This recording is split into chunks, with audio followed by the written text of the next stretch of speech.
Right, let's talk about cholesterol. Cholesterol is not as much of a demon as it used to be. The FDA and the equivalent in the UK, the people that set the advice they give the public, they tell you if eating grains is good. It's total BS, not correct. They used to tell you that you should be very wary of the amount of eggs that you're eating due to the high cholesterol content in the yolk of the egg. But they've taken that out of their advice. They don't tell you that you should limit the amount of cholesterol or saturated fat that you're eating, which is great. So that's a big step in the right direction. I've been telling people how important saturated fat and cholesterol from saturated fat is for your health, running your body, fueling your thyroid, great energy production, very, very important antioxidant. I've been telling people this kind of information for 10 years now.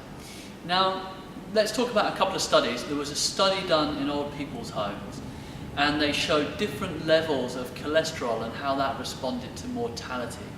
The people with cholesterol serum blood levels of about 280 were the ones that actually lived the longest. And when you look at studies that are uninfluenced by the medical industry, they're uninfluenced by the drug companies, that it's really, really big business.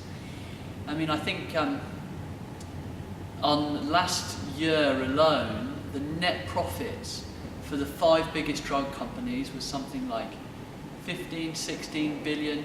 That's net profit. So can you imagine the amount of lobbying they do? They fund a lot of the universities that do a lot of the studies.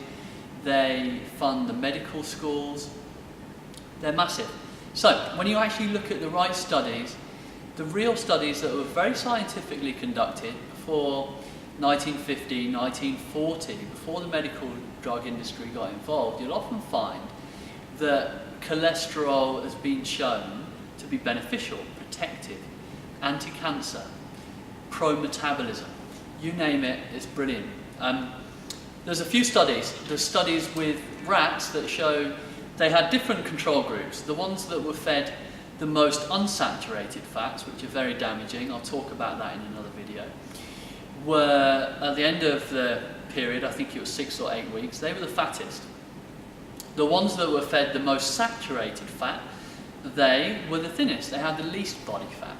So that just goes to show you. And there's another study in Sweden that it was I think a nationwide study, and they checked the amount of saturated fat in people's diet against a number of markers: mortality, suicide, depression, heart disease, heart attacks, you name it. There's certain key things, key really, really vital, life-threatening conditions in people's lives, or things that are going to actually kill them.